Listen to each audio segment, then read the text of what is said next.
Hey everyone, I'm here today to take a look at the Legacy Collection Tyrannosaurus Rex pack from Mattels' Jurassic World toy line.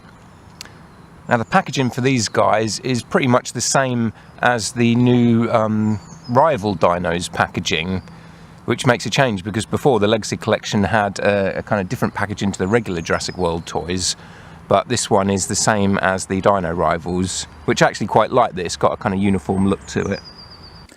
So there's the T-Rex box next to the Dino Rivals Triceratops box, and it's pretty much the same design, just larger, and it doesn't have Owen on it, which I think is an improvement actually. I don't really need the human characters on there, I prefer it to just be the dinosaurs.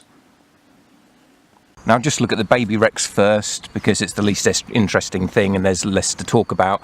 It's a straight up repaint of the juvenile T-Rex that we had before. Now this is the original one here, and you can see the new one is a lot lighter green, but it's got sort of a grey pattern on the back rather than the dark green that this one has. The only other big difference is that on the original you can see the inside of the mouth is painted red there on the side, whereas on this one it's just left green, which makes it look a little bit cheap really. I don't know why it would have hurt them just to put that tiny little bit of extra paint either side, but I do think this original one looks a lot better. I think the darker green looks more accurate as well. He kind of matches up more with the adult Rex that comes in this pack than this one does.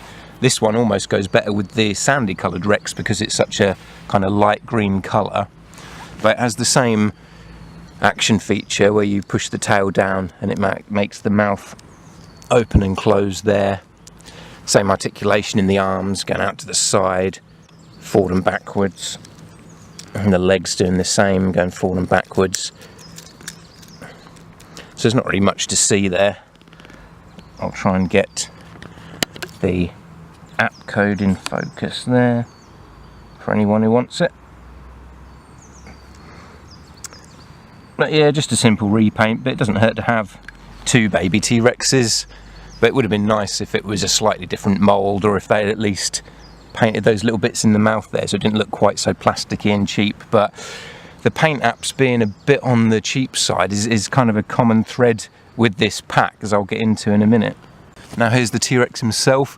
Now I've been waiting for a green T-Rex for ages, so I was really excited to get this, and it does look pretty nice, but the paint job, it just isn't quite as detailed as the other Rexes. Now it is the same mould as the extreme chomping that we had before, the only difference being that the tongue on this one stays at the bottom of the mouth, whereas on the original one... Does anyone else have a trouble with their original one getting the mouth to open? But anyway, see on the original, the tongue kind of sticks out forward, whereas on this one it's stuck downwards and doesn't move at all. And I think that's because a lot of people didn't like it that the tongue stuck out on the original, which I can understand why, because it makes it difficult to get a dinosaur or a human figure in the T-Rex's mouth because the tongue gets in the way. But I actually kind of like how it looks. But at the same time, it's nice that the new T-Rex does have a slight variation, so it isn't exactly the same as this one, just a different colour. Now just to demonstrate what I mean about the paint job, as you can see on this original one, there's a lot of dark shading around the eyes, going down the nostril, all on the front of the mouth and the nose. Whereas on the new one, there's none of that. There's no darker green shading or anything around the eyes or the nose. It's literally just the black pattern, which gives it a sort of cheaper look and a more fake look, really, because it's just not as detailed as the other Rexes that we've had. And that's the same going down the body. There's a bit of shading from the underside where you've got the paler colour going up, but on the back it's just the black spotting really.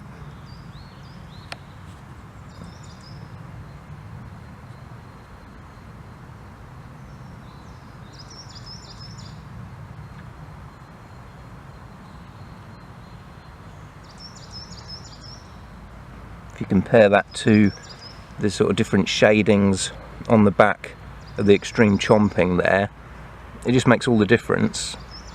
Now one problem I had when I got this, which really kind of ruined the toy for me, is that the eye wasn't printed in the correct place. Now you can't really tell at the minute because I've done a lot of touching up around the eye. As it was, the eye had been printed a bit too low, So the bottom of the eyelid had yellow on it that was supposed to be the eye colour, and the top of the eye was green where it wasn't painted in properly. So I've had to add some yellow to the top of the eye and paint green along the bottom of the bottom part of the eyelid to cover that up to make it look straight. But even though the eyeball is now where it should be, the pupil is still positioned in the wrong place, which you can't really tell from this angle, but when you see it from a forward angle you can tell that this eye is not looking forward, it's looking to the side, whereas the eye on the other side is looking forward. And I don't know if this is going to show up on camera very well, but from head on you've got one eye looking forward on this side and this eye is going off to the side, so it looks like he's got a lazy eye and looks a bit derpy. Now, looking through the camera screen here, it doesn't look as bad, but in person you can really notice how this eye is going off to the side more, and it kind of ruins the toy for me, because of all the paint jobs on a toy, the eyes are the most important to me. If it's a toy with a face, you've got to get the eyes right, otherwise it just looks kind of dumb. And so it's really frustrated me that the eye on this one wasn't painted correctly. I contacted Mattel about it and they said they didn't have any replacements to send me, so it was kind of my problem. And because they haven't released this in the UK yet, I had to get it off of eBay from America, so I wasn't able to check it myself, and I can't be bothered to send it all the way back. But if you are going to buy one of these, it has got the same problem that the Stegosaurus had in the first wave, in that a lot of them might not have the eyes painted correctly, so you really want to get this in person so you can check it yourself to make sure. Now, the articulation is the same as Extreme Chomping. You've got the head that's got quite a good range of articulation there, the arms that go forward and backwards, legs that go out to the side slightly and forward and backwards, and that kind of pointless swivel at the ankle there.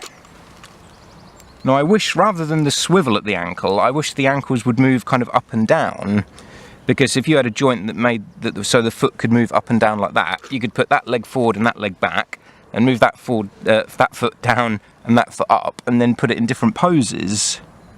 Whereas having the articulation going out to the sides like that, you can't really do anything with it. I mean, it just looks dumb if you have the ankle out to the side like that, like he's snapped his ankle, and the sculpt doesn't match up either. So I really don't know why they don't change that from swivelling outwards to swivelling downwards. It'd still be the same amount of articulation, so I can't see how it'd really cost much more, but it'd be so much more useful. Then of course it's got the tail that swivels as well and moves up and down. So it's probably the best articulation of any of the T-Rexes, this and the Extreme Chomping. Now, unfortunately, I don't have the original bull/buck T-Rex toy from the Lost World, because it was really expensive to get hold of in the UK, but I do have the doe. And as you can see, she is quite a bit bigger than this new version, which I think is supposed to be the buck, even though it doesn't really specify on the box. I think on Mattel's website they did say that it's supposed to be the buck, but because of the size, I think it works better as a doe, or even as the T-Rex from Jurassic Park 3.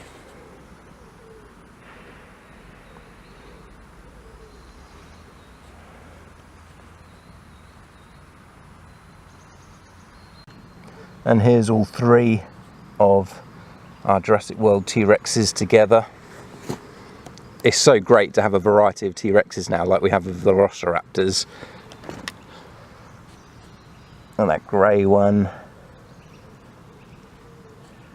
green one, and the sandy colour one. I'm really glad they gave us that sandy colour one first, even though it's not accurate to any of the movies. Because if they'd given us the grey T-Rex first, we probably wouldn't have got a sandy coloured one. And I think that actually looks quite good as a T-Rex colour.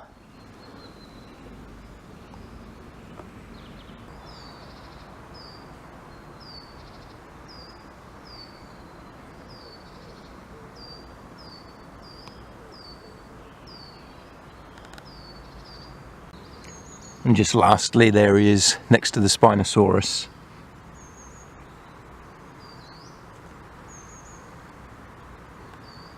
So that's a look at the new Legacy Collection Tyrannosaurus Rex pack based on the Lost World T-Rex. I can't help but be a bit disappointed in it. I was looking forward to it for so long, and it's just the lack of paint detail and the derpy eye make it just seem a bit cheap. Considering it's just a repaint of an existing mould, you'd think that the money they've saved on not having to make a new mould, they could have just given it a slightly more detailed paint job so that it was in the same league as the others, because the grey T-Rex and the sand T-Rex have both got really great paint jobs in my opinion. But it's still a nice addition. It is still nice to have another variety of T-Rex rather than them all just being that same sandy colour. So I'm glad I got it, but I wish I'd been able to pick it up in person. I did contact Mattel and Smith's Toys in the UK about whether they were going to stock it or not, and neither of them could tell me anything. They said that they just don't know at this time. They had no estimated time it would be available, or even if it would be available in the UK, so you can only hope that it will be. Anyway, thanks for watching everyone, and I'll catch you in the next video.